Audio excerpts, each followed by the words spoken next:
like more and more people are watching YouTube videos on their TVs, and if that's the case, then it kind of makes sense to preview your YouTube videos on a home theater setup just like this so that you can see what your video looks like. So I'm partnering with my good friends from Sony because they sent over this amazing home theater setup. We'll talk about all the products later in the video, and of course, I'm going to show you how I color grade and check for audio as I preview my YouTube videos on this sweet home theater setup. All right, first, let's talk about the TV. This is the BRAVIA A90K, a 4K OLED HDR smart TV that's perfect for watching movies, playing games, and of course, previewing my YouTube videos. What's really cool about this TV is that the colors and contrasts are incredible. Like, they are true to life, and all that is thanks to the Cognitive Processor XR, which is the technology behind a lot of BRAVIA TVs that emulates how we see colors in the real world. In a nutshell, it just looks really great. I really love watching movies on this TV, especially if you're watching IMAX enhanced movies on BRAVIA Core. And for you gamers out there, the BRAVIA XR A90K is a fantastic gaming monitor that supports 4K 120 frames per second with variable refresh rate for smooth gameplay. And if you have a PS5 like I do, your console will automatically detect when a BRAVIA TV is connected and uses a Sony exclusive feature called Auto HDR Tone Mapping, which is a fancy way of adjusting the PS5's colors based on the TV's HDR capabilities. All right, I get it, TV looks great, but having a high quality 4K TV is not the only thing to preview your YouTube videos. Having a really good audio system is just as important. And so for my home theater setup, I got the HT-A3000 Soundbar, which sounds amazing, and it's pretty much all that you need if you don't want to add a subwoofer or rear speakers. Like, there's a subwoofer in the soundbar, that's pretty cool. And for you families out there that have little kids, there's this mode called night mode, which adjusts the frequency in a way where your kids don't hear the movies down the hall and you can just enjoy watching it on your couch. It is a smaller version of the HT-A5000, but there are two features that still make this soundbar sound immersive. S-Force Pro, which creates a fuller sound, and Vertical Surround Engine, which creates a wider vertical sound. It's like projecting audio this way and that way and just a lot of science stuff. Of course, I got the SA-SW5 subwoofer for that nice slow rumble, which is great if you want to have that movie theater experience. And I've got the RS3S rear speakers for that multi-dimensional sound. And with all the speakers paired together, you can use this really cool feature called Sound Field Optimization, which configures the best audio settings for your specific room. Okay, so we're gonna do a really cool test. Look at the speakers, right? There's speakers all around, right? And I want you to point out where the sound is coming from. All right, here we go.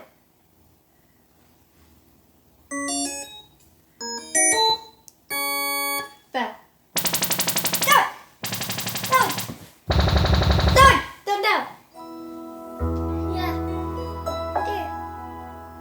Sounds cool, right? Wow. So now the speakers have optimized the audio for our living room. Is that cool? So that is my new home theater setup. I love it, it's great, but now let's get to the meat and potatoes and show you how I color grade my videos, how I check for audio, and how I truly preview my YouTube videos on a sweet home theater setup like this. First of all, I am not a professional colorist at all. I have a very basic understanding of color correcting and color grading. I'm just gonna show you what I do. And so if you're a professional colorist and you wanna give your advice on how to properly color correct and color grade, then by all means, comment down below. But basically what I do is I look at scopes, and these are these weird graphs that you see on the screen. This one over here is called the vector scope. I use that to make sure that the skin tones look right. This line over here is called the skin tone line, and that is the measurement of blood in everybody's skin. And so yeah, we'll get to that later. And the other scope that I use is called the RGB parade, and that's where I make sure that the colors look somewhat balanced. All right, here we go. Okay, so let's just go ahead and remove all the effects. Just delete it. All right, so this clip was shot on the Sony FX3, and the color profile that was used is S-Log3, so it's a very flat looking image. So the first thing that I usually do is that I apply a LUT to bring this flat image into the Rec 709 color space. Basically, Rec 709 is like the standard of colors when you're watching movies. So what we're gonna do is that we're going to apply my custom LUT, which you can find here in the basic correction panel. We're gonna go down to SD S-Log3 to Rec 709, and then now, the image looks somewhat normal. It's a little bit lower in the midtones, and so we're going to adjust all that by just going down the panel. So first with exposure, let's go ahead and just bring it up a little bit. And I'm looking at my scopes, and you see where the RGB parade is. You definitely don't want to go past 100. I kind of want to keep it to 90, and so let's go ahead and increase it to 90, about there. And I'm looking at the TV, it does look better. I can bring it up a little bit more. There you go, looks about right. And then contrast, we could probably bring down the contrast a bit more. That's really hard to tell, but I like bringing down the contrast a bit. In terms of highlights, there is snow in the background, so I could probably decrease the highlights just a little bit over here. And you can see on the graphs in the RGB parade, like those little data parameters, like it's going down about over there, seems right. Let's definitely bring up the shadows. About there, looks pretty good. Looking at the monitor, yeah, that's looking really nice. Let's do a before and after real quick. Before, after. Wow, that looks spicy. Let's see the white levels. Let's bring it down a bit. There you go. And so yeah, I'm just kind of going through the sliders, adjusting here and there, just to make sure it looks all right. This is called color correcting, by the way. I'm correcting the color. Okay, so now skin tones. I'm gonna use the vector scope over here. Remember when I showed you this line? This is called the skin tone line. And I want to align these data points slightly to the right of that skin tone line. And so to do that, I'm gonna go to curves, which is right over here. And I'm gonna go down to hue versus hue. I'm gonna use the eyedropper.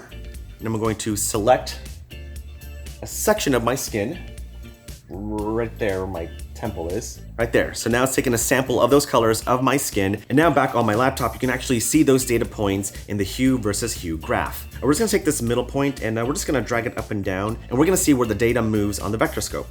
All right, if I bring it down a little bit, okay, looks right over, looks like it's just to the right. That looks pretty good. Before, after, well, you could barely tell, but I mean, look good before. It's just that now the skin tone data is just to the right of the skin tone line. So yeah, so I know based on this graph, my skin tone looks pretty good. All right, so now we've color corrected our image. Now color grading, that's a little bit different. You're adding a specific look to your color corrected footage. And so what we're gonna do is that we're gonna go to our creative panel over here. Let's see, let's go for a moody look. We'll do SD Moody Teal and Orange. Ooh, okay, has that nice teal and orange look to it. It's very dramatic, I do like it. The cool thing about LUTs is that you can increase or decrease the intensity. It's a bit too much, and so I'm just gonna decrease it to about 50%. Let's see a before and after.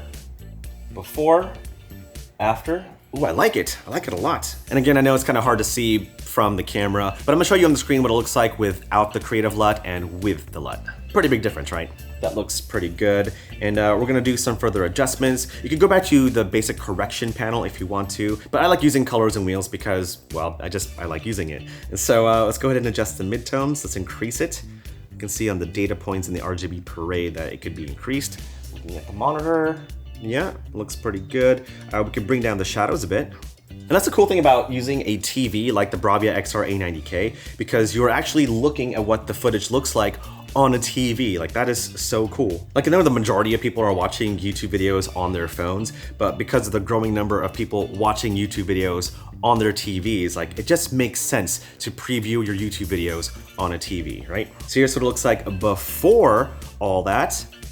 Nice and flat. Final image. That looks fantastic. And I don't just solely rely on the TV to make my final color corrections. Like, I also like watching my YouTube videos on a phone, on a laptop, on multiple displays, and that way I have a good idea of what my video looks like on multiple devices. And so yeah, having a TV like the BRAVIA A90K is really helpful. All right, so that is color correcting and color grading my videos. Now the audio. Just like before, I'm going to remove all my previous settings with this clip, and let's go ahead and listen to what the audio sounds like. But I made it a point this year to start making stuff for me. Like, I want to take photos because I want to. It sounds all right. I mean, I'm looking at the audio levels. Made it a point this year. And it's between -12 and -18 dB. I like seeing my audios go between -6 and -12 dB. It's kind of a debate whether to keep your audio levels at -12 dB or just close to 0 as possible.